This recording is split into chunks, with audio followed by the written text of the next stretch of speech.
What finally forces an avoidant to get in touch with their true feelings for you sounds like a question with a simple answer, but in reality it unfolds more like a slow internal collapse that no one on the outside ever fully sees coming. Because what looks like disinterest is often just distance carefully built brick by brick, and what looks like confidence is usually control stitched together from fear. There is a very specific kind of emotional disappearance that happens when someone feels too much and decides, almost instinctively, that feeling less is safer than feeling deeply. So they step back not because the connection meant nothing, but because it meant too much in a way they were never prepared to handle. And the strange part is they don't even call it running at first, they call it breathing space, clarity, independence, anything that makes the silence feel intentional instead of emotional. If you're watching this because you've lived through that silence, stay with it till the end and maybe consider subscribing too, because this is exactly the kind of truth people usually only understand after it's too late. At the beginning, everything feels almost controlled from their side.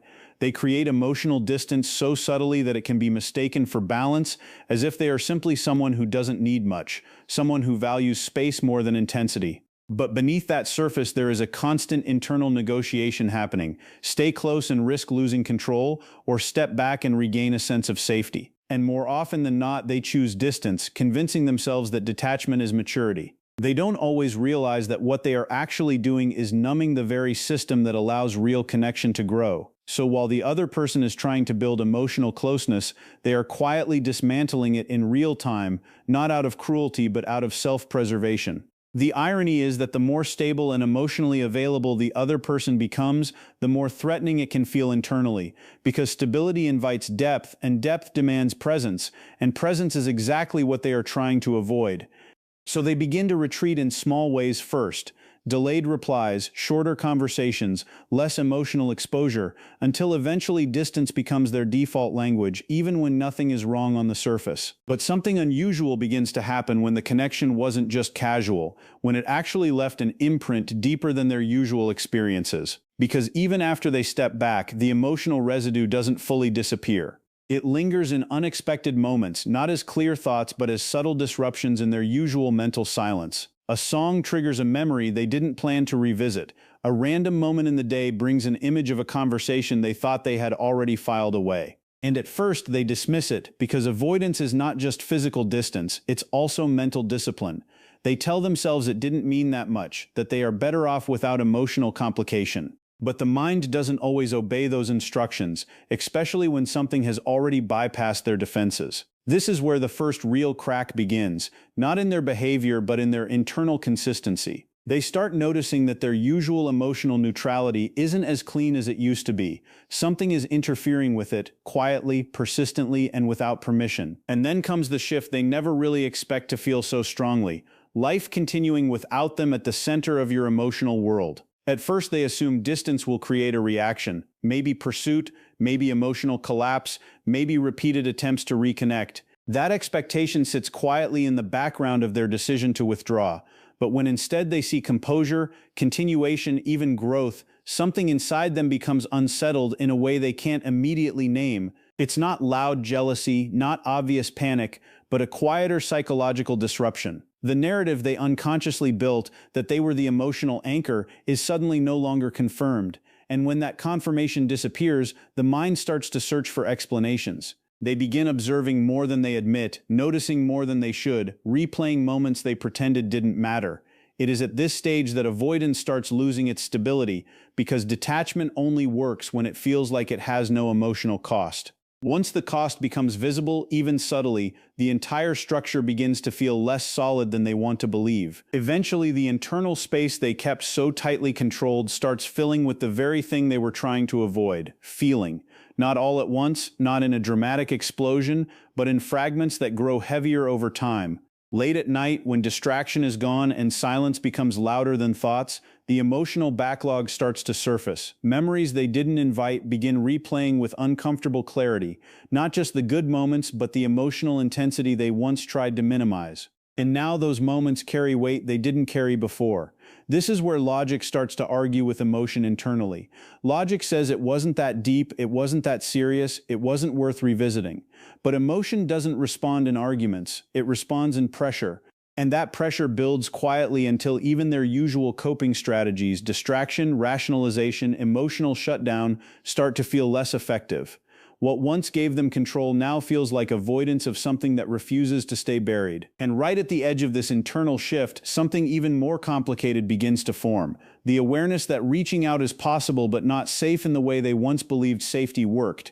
Because now it is no longer just about distance, it is about consequence. If they reach out, they acknowledge feeling. If they acknowledge feeling, they lose the emotional armor they have relied on for so long. So they remain in between, suspended in a space where emotion is undeniable but action is still resisted. This is the point where avoidance stops being peaceful and starts becoming uncomfortable. Not because anything external has changed, but because internally, silence is no longer empty, it is full. And when silence becomes full, it eventually becomes impossible to maintain in the same way. And once that internal silence stops feeling empty and starts feeling occupied, everything they once used to stay detached begins to lose its reliability. The same mental distance that once protected them now becomes the very space where thoughts start echoing louder than intended, because avoidance only works when it can keep emotion from forming structure, but here emotion has already built something underneath the surface.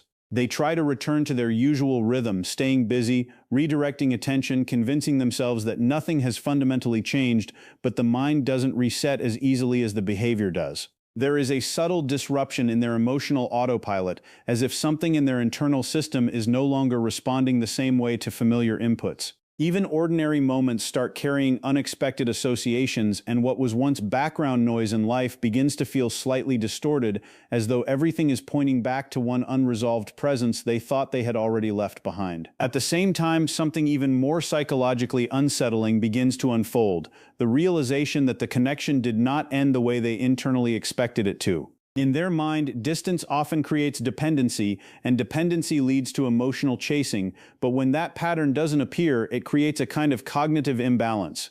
Instead of being pulled back in by pursuit, they are met with continuity on the other side, life moving forward without visible collapse, without the emotional chaos they unconsciously anticipated.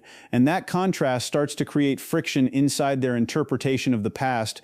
If the other person is still functioning, still growing, still emotionally intact, then the story they told themselves about their importance becomes harder to maintain in its original form.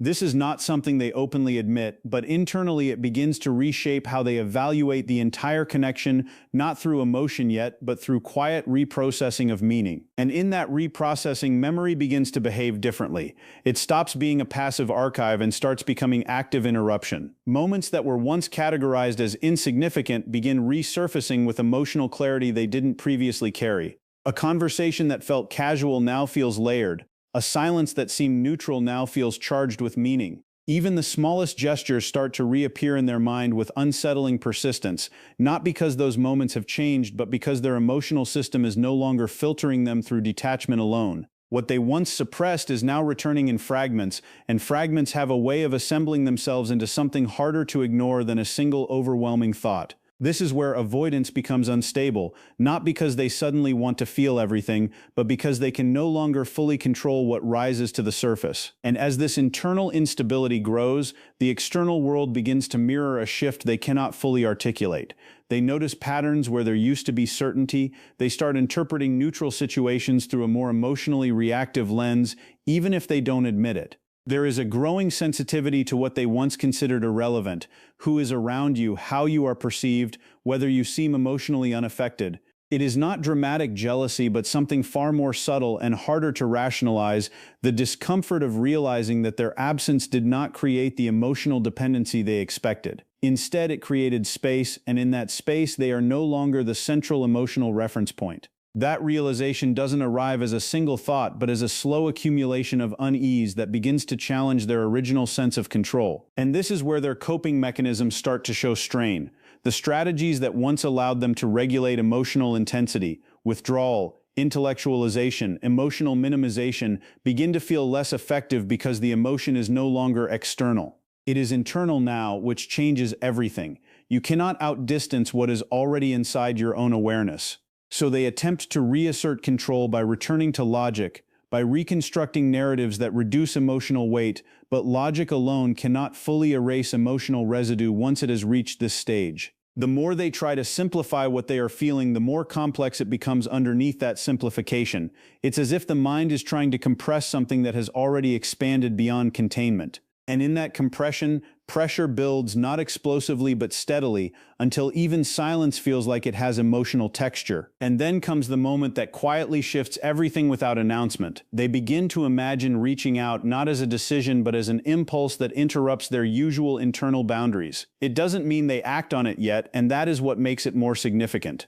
Because for someone who has built identity around emotional distance, even the thought of contact represents a breakdown in internal structure. It is not about missing someone in a simple sense, it is about the inability to fully ignore what the mind has started repeatedly bringing forward. The idea of reaching out begins to exist alongside fear, pride, uncertainty, and emotional exposure, all layered together without resolution. And in that unresolved state, avoidance starts to lose its authority, not because it is rejected, but because it is no longer enough to keep everything contained the way it used to. And once that internal boundary starts to blur, the real tension shifts away from whether they feel something and moves toward what it would cost them to admit it. Because recognition is no longer the issue at this stage, what's being felt is already there, already present in the background of their thoughts, already influencing how they interpret silence, distance, and even ordinary moments that used to pass unnoticed. The real conflict becomes exposure. To acknowledge what has been building internally would mean stepping out of the emotional distance they have carefully maintained for so long, and that distance was never just about the other person, it was about protecting a version of themselves that never had to rely on emotional vulnerability. So even as awareness grows stronger, hesitation grows alongside it, not because the feeling is unclear, but because clarity now demands responsibility. And that responsibility feels heavier when they start noticing how emotionally self-contained the other side appears in their absence. There is something unsettling about realizing that the emotional space they once believed they occupied is no longer reacting in predictable ways. Instead of collapse or pursuit, there is continuity, and continuity is far more difficult to process than chaos. Chaos at least confirms significance, but continuity suggests adaptation. It suggests that life has adjusted without them in a way that does not revolve around emotional absence as damage, and that realization does not just challenge ego, it disrupts the internal narrative they used to maintain distance. Because if their absence is no longer producing visible emotional consequences, then the role they assign themselves in the connection starts to feel less central than they assumed. That shift does not arrive as a dramatic moment, but as a quiet recalibration of meaning that becomes increasingly difficult to ignore. Meanwhile, inside their own mind, emotional material continues to accumulate in ways they are no longer fully able to categorize. What used to be simple memories now carry emotional weight that shifts depending on when they surface. A moment from the past might feel neutral during the day, but at night it becomes something entirely different, as if time itself changes the emotional interpretation of what was once stored away. This inconsistency creates internal friction because avoidance relies on predictability, on the ability to keep emotional responses contained and consistent. But here, responses are no longer stable. They fluctuate, they intensify, they return unexpectedly, and each return weakens the belief that distance has successfully resolved anything. Instead, it becomes increasingly clear that distance only delayed the processing of emotion, it never eliminated it. And as that delayed processing begins to unfold, their internal defenses start to shift from denial to negotiation. They no longer fully convince themselves that nothing was there, but instead begin reframing what it meant. It wasn't that deep, it wasn't sustainable.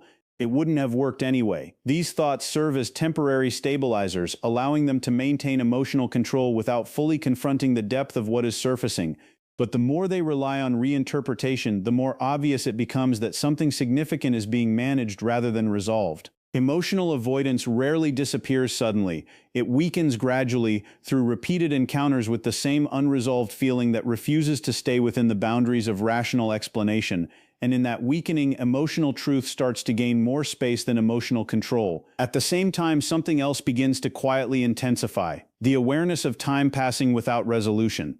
There is a growing internal discomfort that doesn't come from a single event, but from the accumulation of unspoken moments that were never revisited, never clarified, never emotionally completed. This lack of closure becomes more noticeable the longer it persists, because the mind naturally seeks resolution, even when the person has trained themselves to avoid it. So now, even in moments of distraction, there is a background awareness that something remains unfinished.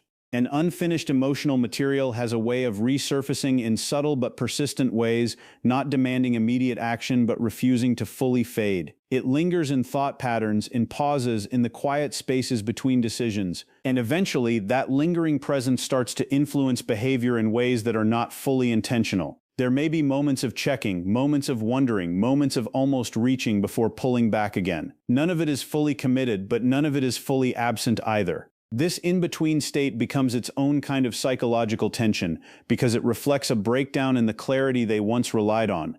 They are no longer fully detached but not yet willing to engage, and that imbalance creates internal pressure that builds quietly over time. It is in this space between resistance and recognition that emotional truth begins to feel unavoidable, not because it is forcing action, but because it is refusing to stay silent. And in that growing silence with presence dynamic, something finally starts to shift in how they understand connection itself. What once felt like a threat to independence now begins to resemble something they cannot easily replace or dismiss. Not because it was perfect, not because it was ideal, but because it reached a depth that their usual emotional distance cannot fully replicate. And that realization, once it forms, does not disappear easily. It becomes part of their internal dialogue, reshaping how they interpret both past and present. The idea of reaching out, once just an impulse, now begins to feel like an inevitable point of confrontation, not with the other person, but with everything they have been avoiding within themselves. And when that internal confrontation becomes unavoidable,